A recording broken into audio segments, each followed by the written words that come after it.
Jack's small hovercraft cut through the alien skies, its silver frame glinting in the light of two suns. The wild plains of Orath stretched endlessly below golden grass, swaying like waves in an ocean, dotted with massive stone pillars that rose from the earth like the bones of some ancient creature. He'd been flying for hours, guiding the craft toward a human research station on the far side of the continent. It was supposed to be a simple trip, just a delivery run, nothing more. But things on Orath rarely stayed simple. A sudden shudder went through the hovercraft. Jack frowned and checked the controls. Everything had been running fine just a second ago. The engine made a low whining sound, and the gauges flickered like dying fireflies. "Come on, not now," he muttered, tapping the dashboard. The hovercraft lurched, the nose dipping. Through the front window, the golden plains tilted dangerously. He grabbed the steering yoke, pulling hard. But the engine's hum turned into a sick cough. Then it died completely. The hovercraft began to fall. Wind roared against the glass. Jack fought to keep the craft level, but gravity pulled it down toward the tall grass below. He aimed for an open patch between two jagged rock spires. The crash wasn't as bad as it could have been. The craft skidded along the dirt, tearing through the grass before coming to a jarring stop. The silence afterward was worse than the fall. No engine noise, no beeping instruments, just the soft hiss of cooling metal and the faint rustle of alien grass. Jack unclipped his harness and stood, his muscles aching. Outside, the air was hot and heavy, filled with a strange scent like damp fur and smoke. The tall golden grass came up past his shoulders, swaying in the wind. In the distance, something howled, a deep, rumbling sound that seemed too big for any normal animal. Jack's stomach tightened. He glanced back at the hovercraft. Its right engine was smoking, and the communicator's screen inside showed only static. No signal. He was alone. He opened the emergency kit and strapped on his small energy pistol. It wasn't much, but it was better than nothing. He pulled his jacket tighter around himself. It was light fabric, but here on Orath, it also acted as protection against thorn plants and biting insects. Every step away from the hovercraft felt like walking deeper into another world. The grass seemed to move in strange patterns, like something unseen was pushing through it. His eyes scanned the horizon, but all he saw were the distant stone spires and a pale blue moon beginning to rise. Another howl echoed, closer this time. Jack's grip on the pistol tightened. His heart was pounding now, not from the crash, but from the creeping awareness that he wasn't alone.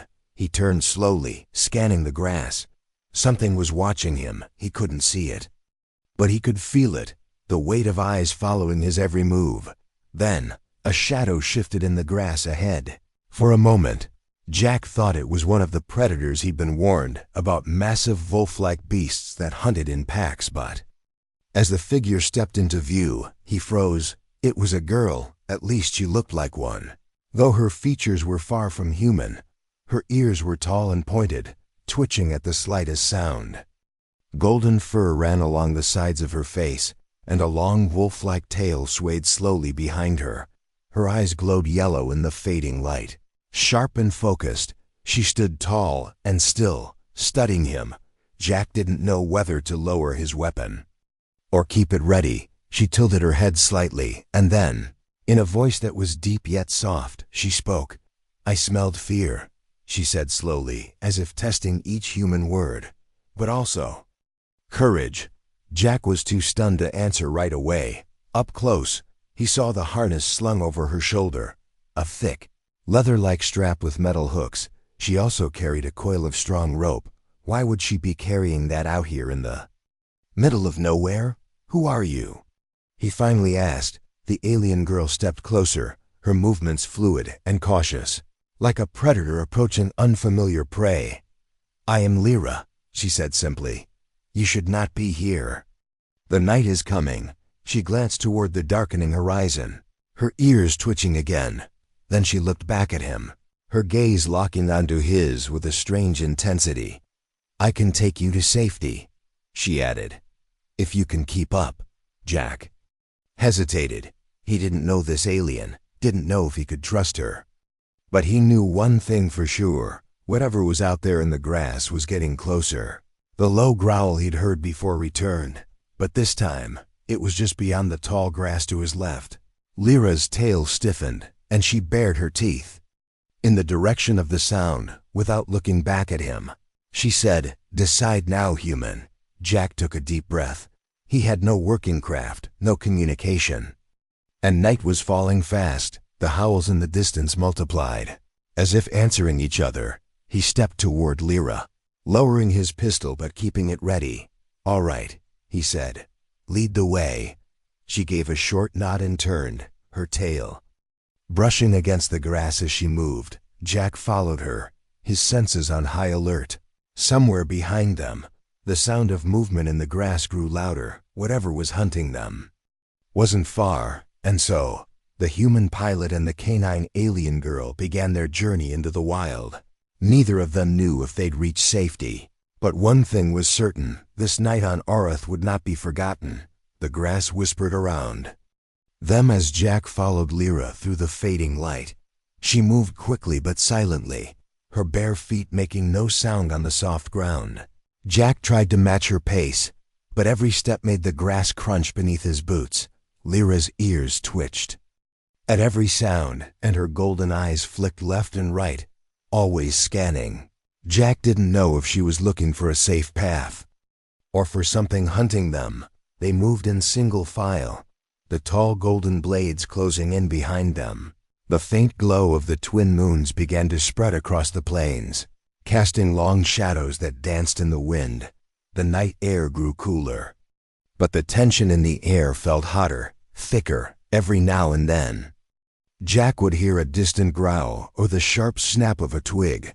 Lyra never looked back, but he could see her shoulders tense each time. Finally, they stepped into a small clearing where the grass was flattened in a wide circle. Lyra stopped and turned to face him. "You're noisy," she said bluntly. Jack frowned. "I'm trying," he replied, keeping his voice low. She tilted her head, studying him for a moment, then reached for the harness on her shoulder. "You will wear this soon," she said. "But not yet." Jack glanced at the leather straps and thick rope. "What's it for?"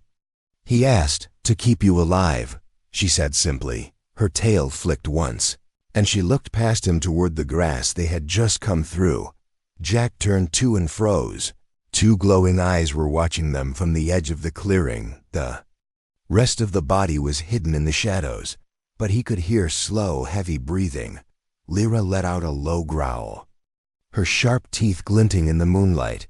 The eyes blinked once, then disappeared back into the grass without a sound. Jack exhaled slowly.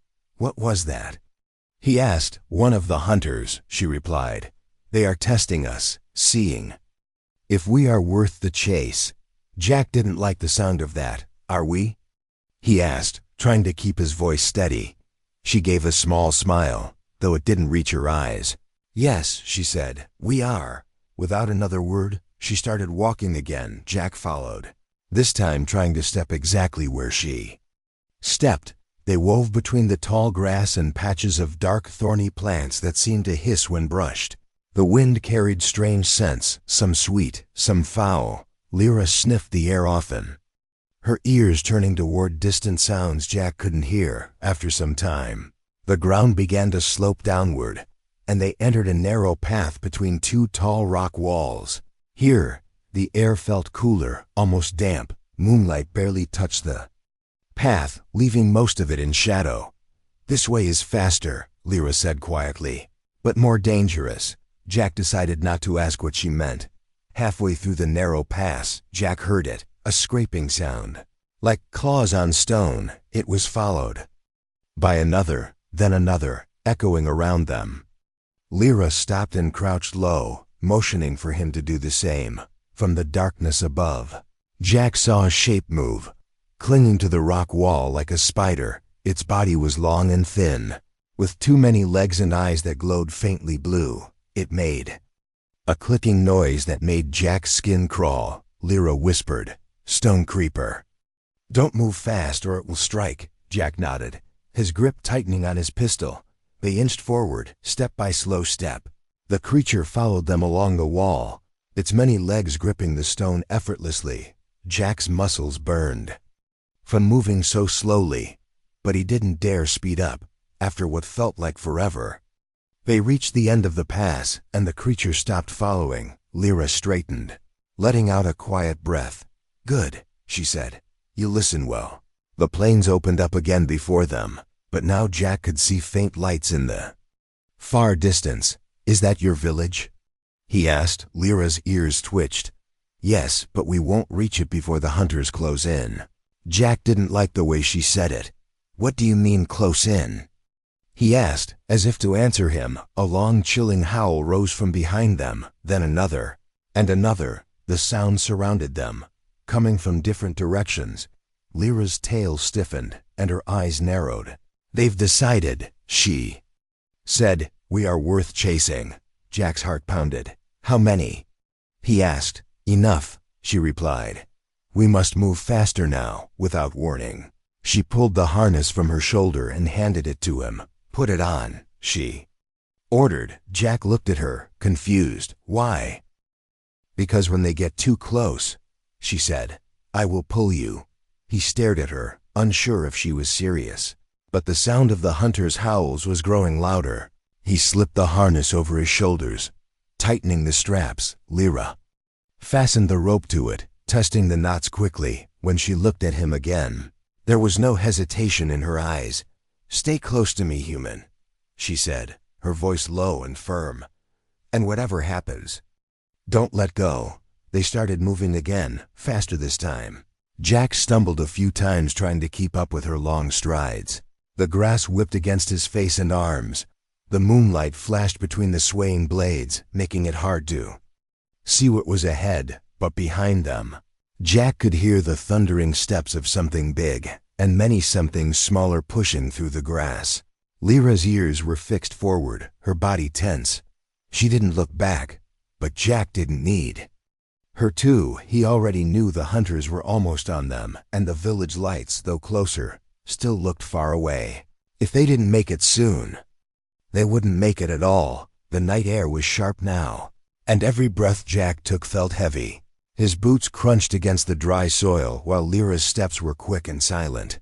The rope between them swayed with each movement. The faint glow of the village lights still flickered in the distance, but they didn't seem to be getting closer fast enough. Behind them, the howls of the hunters echoed again, this time so close that Jack felt the vibrations in his chest. Lyra suddenly raised her hand, signaling him to stop. They stood still in the middle of the tall golden grass. Jack's heart thumped in his ears. "What is it?" he whispered. Her ears turned left, then right. "They've split," she said, her voice low. "Some are behind us, some ahead." Jack's eyes darted around, but all he saw was grass shifting in the wind. "You mean they're waiting for us?" he asked. Lyra nodded once, her gaze narrowing. "They know the paths here better than you or me," she said. Jack gripped his pistol tighter. "Then what do we do?" Her yellow eyes met his, and a small, almost dangerous smile formed on her face. "We take a path they won't expect." She turned sharply to the right, leading him toward a darker area where the grass grew even taller. It brushed against Jack's shoulders, and some of it was wet, leaving cold streaks on his jacket. The ground here was softer, almost spongy. "This way?" Jack asked, his voice uneasy. "Yes," she replied. "The marsh slows the hunters, but it will slow you too, human." Jack already felt the ground pulling at his boots, each step heavier than the last. Lyra moved easily, her clawed toes gripping the soft earth. She glanced back at him, then loosened the rope slightly. "If you can't keep up, I'll pull you," she said. Jack gave a small nod, though he didn't want to admit how close he was to asking for help. A sudden splash sounded to their left. Jack froze, turning toward it, through the mist rising from the marsh.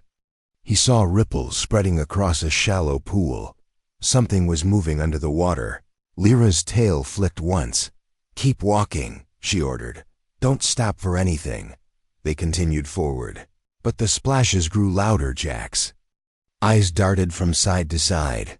Then, without warning, something long and black erupted from the water, its skin glistening like whetstone. It had a mouth full of needle-like teeth and eyes that shone faintly green in the moonlight. The creature lunged toward them. Jack raised his pistol and fired, the blast lighting up the night for a moment. The creature screeched and thrashed before sinking back beneath the water, leaving the surface rippling. Lyra didn't slow down. "That was a marsh lurker," she said. "They are not the ones we fear tonight." Her words made Jack's stomach turn. If that thing wasn't dangerous enough, what were these hunters like? They finally reached the edge of the marsh, where the ground became firm again. Jack breathed a little easier, though his legs burned from the effort. But before he could catch his breath, Lyra stopped again. She crouched low, sniffing the air. "They're close," she whispered. "I can smell their heat." Jack didn't understand, but then he heard it low, rumbling growls. Coming from just ahead, the grass parted and two figures emerged. They were massive, bigger than any wolf Jack had ever seen. Their fur was black with streaks of silver, and their eyes glowed red in the moonlight. They bared long, curved fangs as they advanced. Jack raised his pistol, but Lyra stepped in front of him. "Don't shoot yet," she said firmly. "It will only make them angrier." The two hunters circled them slowly, their movements smooth and confident. Lyra growled back at them, a deep, threatening sound that Jack had never heard from her before. One of the hunters lowered its head, as if preparing to lunge. Jack's muscles tensed, ready to fire. But before the attack came, Lyra suddenly grabbed the rope attached to his harness and yanked him sideways. They darted into a narrow gap in the grass. Moving so quickly, Jack nearly tripped. The hunters roared and gave chase. Jack could hear their heavy paws pounding the ground behind them. Lyra ran with incredible speed, her movements fluid and strong. The rope between them pulled tight, forcing Jack to keep pace or be dragged along. The village lights grew brighter now, but so did the sound of the hunters. One of them let out a sharp bark, and Jack realized it wasn't just the two of them. There were more. "They're calling the others." He shouted, "I know." Lyra replied without slowing, "They want to tire us out before the kill." Jack's chest ached from running. His breaths came in short gasps, but he refused to stop. He didn't want to be the reason they didn't make it. Up ahead, the land sloped upward toward a rocky ridge. Beyond it, Jack could see faint walls, perhaps the edge of Lyra's village. Almost there. He called. Lyra didn't answer, but she pushed herself even harder. Her ears were pinned back, her tail streaming behind her. The rope jerked at Jack's chest as she pulled him faster. The ridge was close now, just a little more than. One of the hunters lunged from the side, bursting from the grass. Jack barely had time to turn before its massive body slammed into him. He hit the ground hard, the breath knocked out of him. The creature's hot breath washed over his face as it bared its fangs. Before it could bite, Lyra tackled it from the side, her claws sinking into its fur. The two of them rolled across the ground, snarling and snapping. Jack scrambled to his feet, aiming his pistol, but the fight was so fast, he couldn't get a clear shot. Lyra bit into the hunter's shoulder, forcing it to yelp and retreat into the grass. Her fur was matted with blood, some hers, some the creature's. "Run!" she barked. Jack didn't argue. They sprinted toward the ridge, the howls behind them growing furious. And though the village lights were just over the rise, Jack couldn't shake the feeling that the real danger was still ahead. Jack's lungs burned as they reached the top of the rocky ridge. He stumbled forward, his legs heavy, while Lyra slowed just enough to look back. Her ears twitched, listening. The hunters' howls echoed from the grass below, but now their voices were mixed with something else, a deep, heavy thud, like giant footsteps pounding the earth. Lyra's tail stiffened. "He's here," she muttered, almost to herself. Jack frowned, trying to catch his breath. "Who's here?" he asked. Lyra didn't answer right away, her eyes scanning the shadows below. Then she said, "The Alpha, the leader of the hunt." Jack's stomach tightened. If the others were bad, she continued, this one is worse. The night seemed to grow colder as she spoke. Jack could feel a strange pressure in the air, like the ground itself was holding its breath. Then, from the darkness it appeared, a massive beast, taller than any creature Jack had ever seen, emerged from the tall grass. Its fur was black and thick, with jagged scars cutting across its face and shoulders. Two burning red eyes locked onto them, and a low growl rumbled in its chest. Even from this distance, Jack could see its teeth long, curved, and sharp enough to tear through bone. The alpha stepped forward slowly, each movement calm and confident.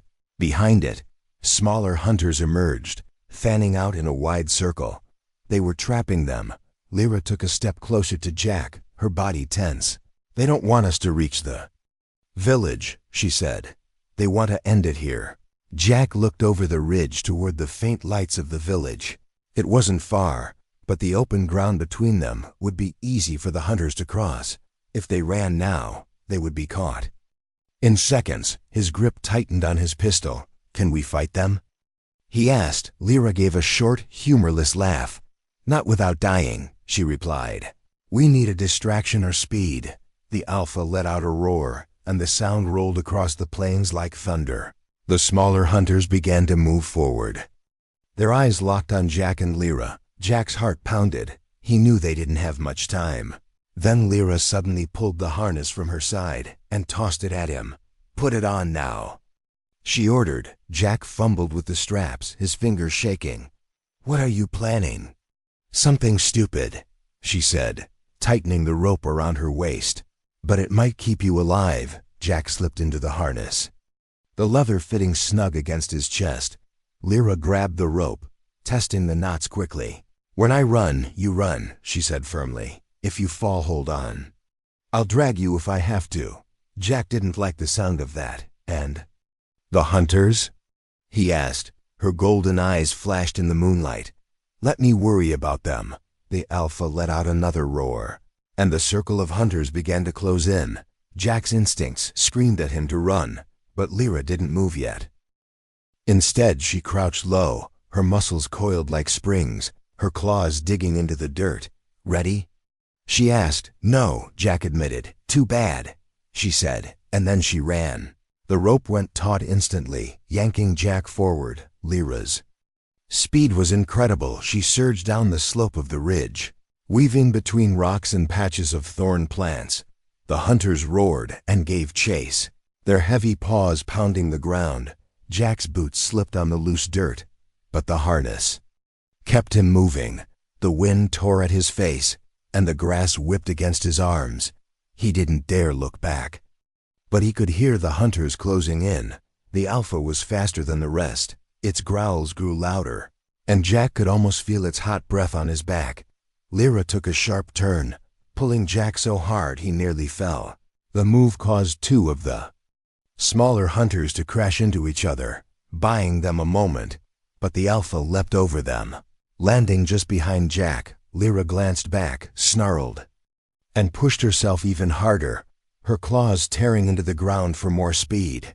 They reached a stretch of open ground, and for a moment, Jack thought they might make it. The village lights were brighter now. He could see shadowy figures moving. Along the walls, maybe guards. But the alpha roared again, and two hunters sprinted ahead, cutting across the open field to intercept them. Lyra! Jack shouted. I see them. She replied. She didn't slow. At the last moment, she veered left toward a narrow gap between two jagged boulders. Jack barely squeezed through, the rope pulling him hard. The hunters behind them slammed into the rocks, howling in frustration. The alpha, however, didn't slow. Its massive body plowed straight through the gap, shattering pieces of stone as it came. Jack's heart leapt into his throat. They were almost at the edge of the village's territory now. He could see torches burning along the walls. Lyra gave one final desperate pull, her breath coming in harsh gasps. Hold on, she shouted. The ground sloped upward again toward the village gates. Lyra charged up the incline, dragging Jack with her. The hunters were right behind them. The alpha's claws scraped the dirt just meters away. Then with a final leap, Lyra crossed the boundary line marked by tall stone markers. The hunters skidded to a stop at the edge, snarling but not crossing. The alpha paced back and forth, its red eyes burning with anger. Jack collapsed to his knees, gasping for air. He looked up at Lyra. Her fur was damp with sweat, her chest rising and falling rapidly. "You're safe now, human," she said between breaths, but her eyes stayed on the alpha. "This isn't over," she added quietly. Jack followed her gaze and realized something. The alpha wasn't leaving. It was watching, and it looked like it was waiting for another chance. Jack's chest was still heaving from the run. His legs felt like lead, and his arms trembled from the strain of holding onto the harness rope. But there was no time to rest. Even though they had reached the outer boundary of the village territory, the alpha hunter was still pacing back and forth, just beyond the stone markers. Its glowing red eyes never left them. The smaller hunters lingered in the shadows, their low growls rumbling like distant thunder. Lyra stood tall despite her exhaustion. Her ears were alert, and her tail flicked slowly from side to side. She sniffed the air and then glanced toward the village walls. "They're not letting us inside yet," she said quietly.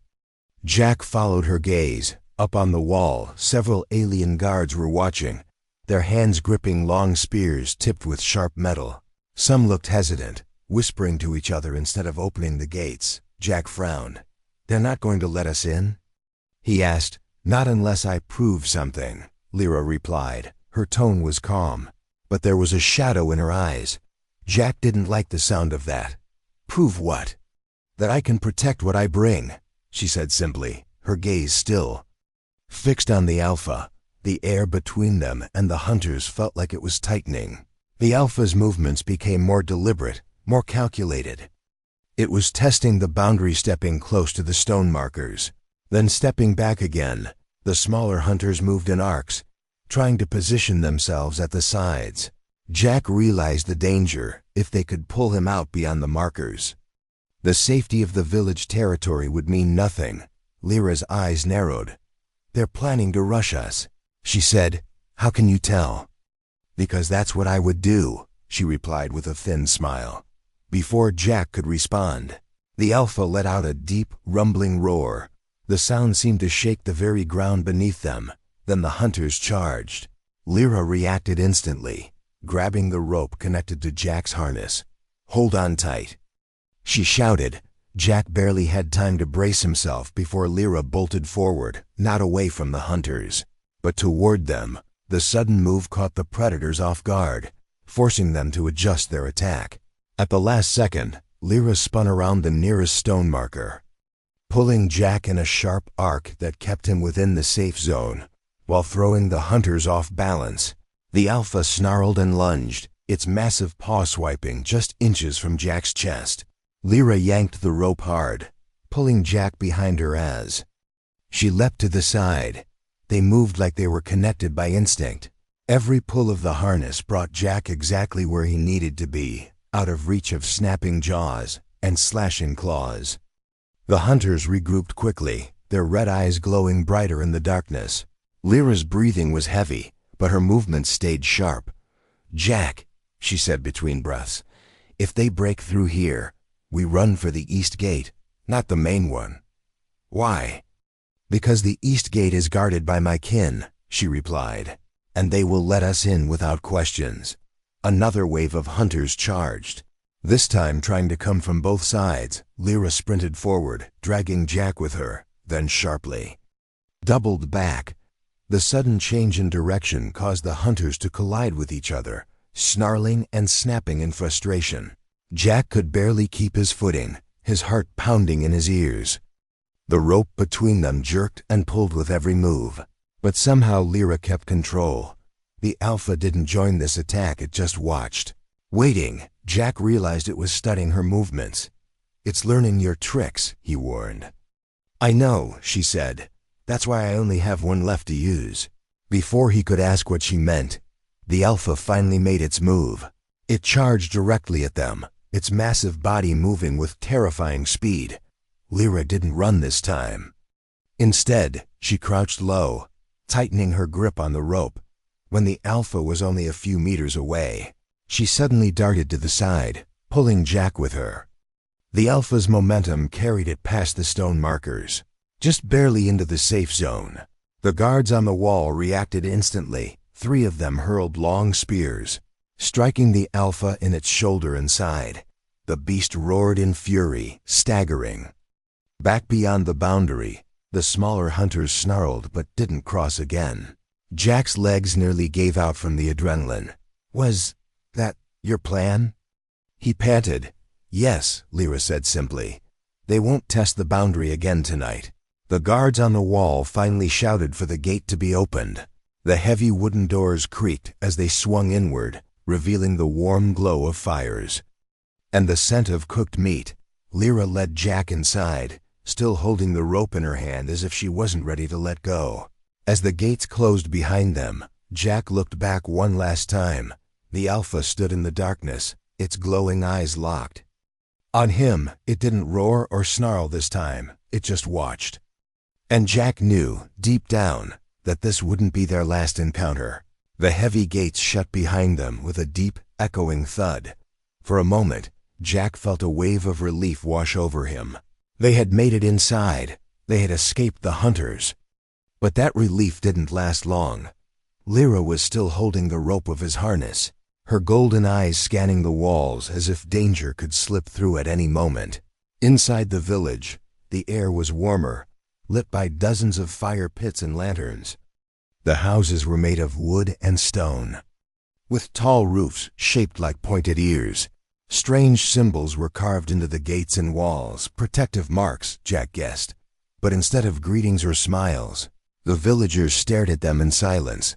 Some whispered to each other, others simply looked away. Jack could feel it. These people didn't see him as a guest. They saw him as trouble. Lyra noticed it too. Her tail lowered slightly, a sign of annoyance. "They don't trust you," she said quietly, "and maybe not." "Me either," Jack frowned. "Why not?" She glanced toward the gates, where the Alpha's glowing eyes were still faintly visible in the dark beyond. "Because I brought the hunt here," she replied. Before Jack could say anything, a deep horn echoed from the walls. The sound was low and urgent, vibrating through the ground. Lyra's ears shot up. "That's the east wall signal," she said sharply. "What does it mean?" Jack asked. "It means the hunters aren't leaving," she replied. "And they found another way in." Shouts erupted around the village. Warriors grabbed weapons and ran toward the east side. The smell of burning pitch filled the air. Lyra grabbed Jack's arm, her grip tight. "We're moving," she said, pulling him toward a narrow side path. Jack stumbled after her. "Moving where?" "To the east gate," she answered without slowing. "If they break through, that's where it'll happen." They ran through twisting alleys between the houses. The ground trembled slightly under their feet, whether from the pounding of the hunters or the rush of warriors. Jack couldn't tell. When they reached the east gate, the scene was chaos. A section of the wall was shaking under repeated impacts. The hunters were ramming it, over and over. Each hit sent cracks spidering through the wooden beams. The guards on the wall were firing arrows tipped with glowing stones. Each shot hissed through the air, striking the beasts outside. But the Alpha was there too, standing just beyond the torchlight, directing the attack with deep, commanding roars. Lyra looked at Jack. "If they get through here, they'll flood the village," she said. Her gaze dropped to the harness rope, still tied to him. "I can pull you out of danger if they break in, but you have to stay behind me, no matter what happens." Jack didn't like the thought of running while everyone else fought. "What about you?" he asked, her ears tilted. "Back slightly. I'll keep running until I drop." "Or until we're safe," she said. There was no hesitation in her voice, but there was something else, a weight that told Jack she had done this before, for someone else. The wall shook again, harder this time. A section of wood splintered, and claws burst through, scraping at the air. The guards shouted, some dropping more spears into the gap. Then, With a deafening crack, part of the gate collapsed. The hunters surged forward. Lyra didn't wait. She yanked the rope and sprinted down a side path, pulling Jack with her. The sudden burst of speed almost knocked him off his feet.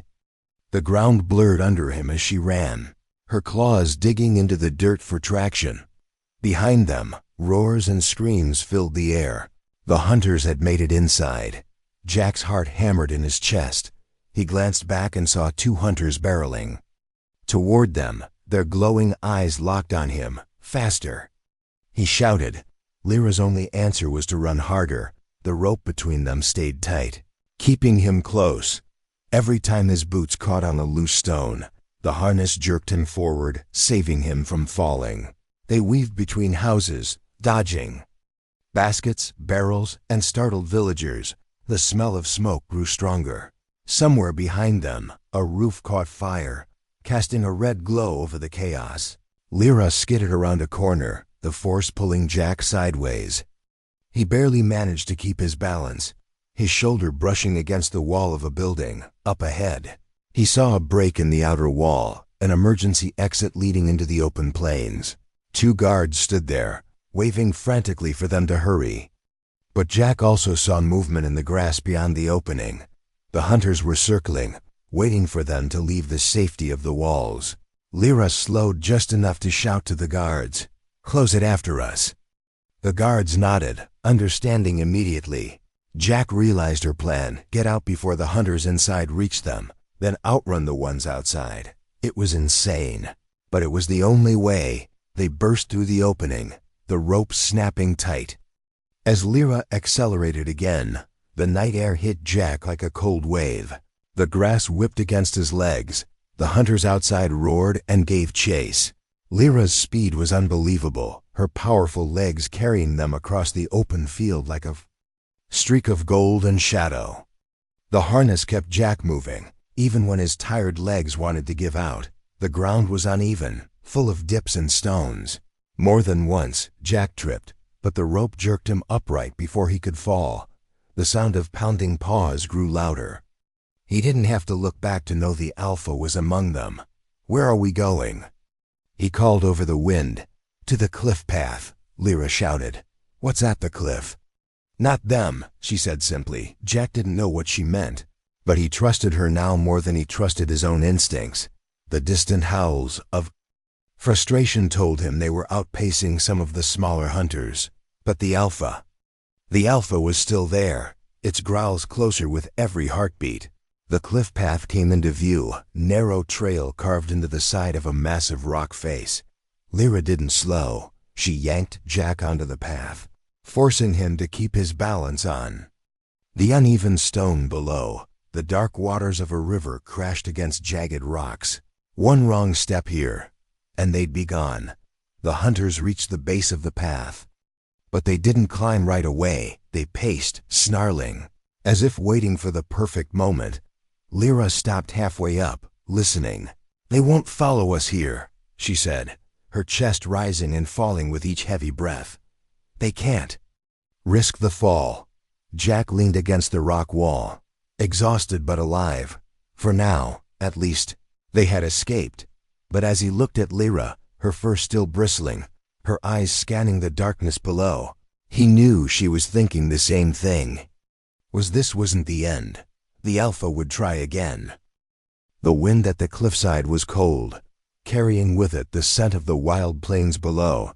Jack leaned against the rock wall, his chest still rising and falling with each heavy breath. Every muscle in his body ached from the run, from holding the harness rope, from the near-death sprints that had saved his life more than once that night. He looked at Lyra, who stood at the edge of the narrow path, her golden fur glinting faintly in the moonlight. Her ears were perked forward, her eyes locked on the darkness below where the hunters waited. For a while, neither of them spoke. The only sound was the distant roar of the river crashing against the jagged rocks far beneath them. Finally, Lyra's tail flicked, and she glanced at him. "You're still alive," she said simply. Jack gave a tired half-smile. "Thanks." "To you," he replied. She tilted her head slightly.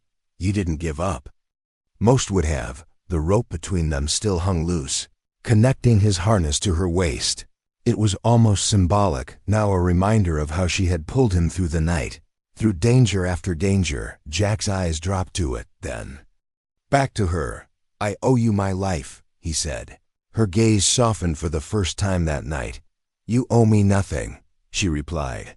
"You ran when I told you to. You held on when you could have let go." That's enough. The hunters didn't climb the cliff, but Jack could still see their glowing eyes far below. The alpha stood at the base, unmoving, just watching. Its patience was almost worse than its attacks. It wasn't leaving, only waiting for its chance. Jack shivered. "They're not done with us," he said quietly. Lyra nodded. "They never are," she said. "The hunt doesn't stop until one side is gone." Jack glanced toward the winding trail that led further up the cliffside. "Where does this path lead?" he asked. "To the upper ridge," she said. "From there, we can circle back to my village through the old watch road." "The hunters can't follow that way. It's too narrow and guarded by stone wards." Jack sighed in relief. "Sounds safer than where we just came from." Her ears twitched. "It is." For now, they began climbing the path slowly, the harness rope swaying gently between them. The ground was rough and uneven, forcing them to keep their focus on each step. After a while, the path widened, and they stopped to rest again. Lyra crouched by the edge, scanning the plains one last time before turning to him.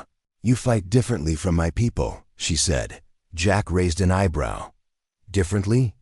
She nodded. "We run together, like parts of the same body. You think alone, you hesitate. But when it matters, you move." Jack chuckled softly. "That's the nicest way anyone's ever told me I'm slow." Her lips curled slightly into what might have been a smile. "You're not slow," she said. "You're careful. That's why you're alive." They continued until the path finally leveled out at the top, opening into a quiet ridge where the grass was short and the wind was stronger. From here, Jack could see the faint glow of the village far away, the fires inside flickering like small stars. It felt distant, almost unreal after everything that had happened. "This place is beautiful," he said quietly. Lyra's ears twitched toward him. "It's dangerous too." "Beauty doesn't mean safety here." They sat together for a while in silence, watching the moonlight wash over the plains. The tension in Jack's chest began to ease, replaced by a strange calm.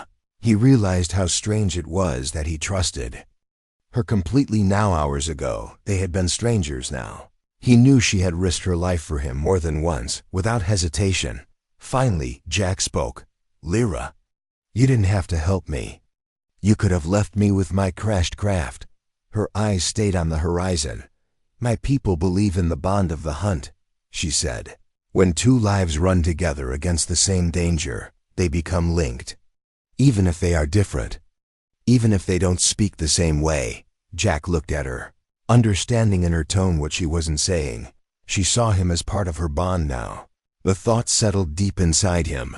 "You saved me," he said again. "If you ever need me, for anything, I'll come."